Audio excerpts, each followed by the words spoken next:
UGC विवाद के बीच अब और बढ़ेगी सवर्ण समाज की ताकत। बृजभूषण की बेटी ने भरी हुंकार। नोएडा से चुनाव लड़ने की चर्चा, बड़ी सियासी हलचल। क्या करेगी अब बीजेपी? मिशन 2027 को धार देने में जुटे बृजभूषण। बीजेपी की बढ़ाई एक दांव से टेंशन। पहले यूजीसी पर दिया खुलकर सवर्णों का साथ, अब आरक्षण पर उठाए सवाल। बेटी की एंट्री से क्या बदलेगा माहौल? कौन है बृजभूषण शरण सिंह की बेटी, जिनकी सियासत में एंट्री की छिड़ी अटकलें? क्या है पॉलिटिकल बैकग्राउंड? वीडियो में सब कुछ जानिए।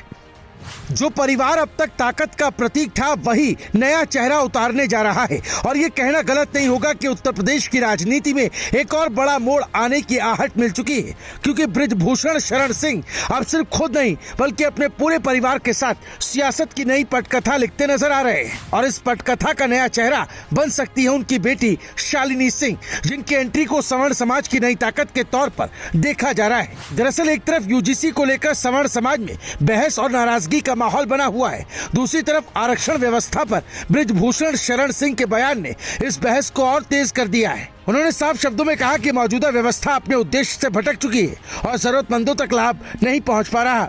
यही बयान अब सियासी जमीन पर असर दिखाता नजर आ रहा है, क्योंकि इसी बीच उनकी बेटी शालिनी सिंह के राजनीति में आने की चर्चा ने पूरे समीकरण को बदलने की शुरुआत कर दी है और इसे सीधे तौर पर सवर्ण समाज की राजनीतिक ताकत बढ़ाने की कोशिश के रूप में देखा जा रहा है। सबसे दिलचस्प बात यह है कि शालिनी सिंह सिर्फ एक नेता की बेटी नहीं, बल्कि खुद एक मजबूत पहचान रखने वाली शख्सियत है। वो शिक्षित हैं, वकील हैं, आर्टिस्ट हैं और सामाजिक गतिविधियों में भी सक्रिय रही हैं। यानी उनकी एंट्री सिर्फ पारिवारिक विरासत के सहारे नहीं, बल्कि एक तैयार चेहरे के तौर पर हो रही है। और यही वजह है कि अब उन्होंने खुद कहा कि अगर परिस्थितियां बनी तो वो चुनाव लड़ने से पीछे नहीं हटेंगे। तब से ये चर्चा और तेज हो गई कि 2027 में वो नोएडा से चुनावी मैदान में उतर सकती है, जो अपने आप में एक बड़ा सियासी संकेत है। अगर ऐसा होता है तो ये सिर्फ एक चुनाव नहीं बल्कि एक संदेश होगा, क्योंकि बृजभूषण पहले ही अपने बेटों को राजनीति में स्थापित कर चुके हैं। एक विधायक है, दूसरा सांसद है, और अब बेटे की एंट्री से ये परिवार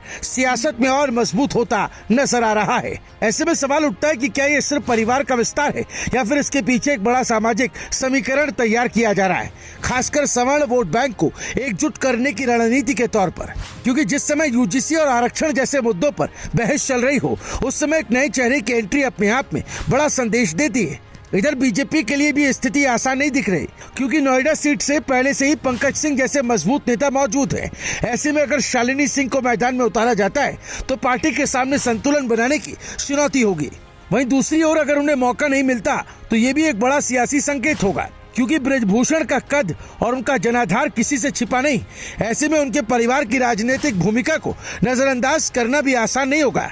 अब बात मिशन 2027 की करें तो ये साफ दिख रहा है कि बृजभूषण शरण सिंह पहले ही अपने बयानों के जरिए माहौल बना चुके हैं और अब बेटी की संभावित एंट्री उस माहौल को और धार दे सकती है, खासकर सवर्ण समाज के बीच एक नई पहचान और नेतृत्व के तौर पर। क्योंकि राजनीति में चेहरे बदलते हैं, लेकिन संदेश वही रहता है जो लोगों तक पहुंचता है। और यहाँ संदेश साफ है कि अब सियासत में नई पीढ़ी भी उसी ताकत के साथ उतरने को तैयार है।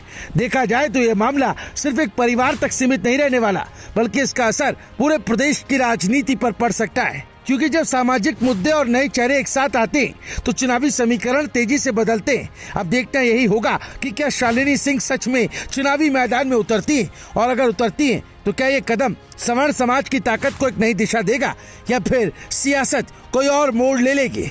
लेकिन इतना तय है कि बृजभूषण का ये दांव आने वाले दिनों में चर्चा का सबसे बड़ा केंद्र बनने वाला है। Bureau report, news live TV.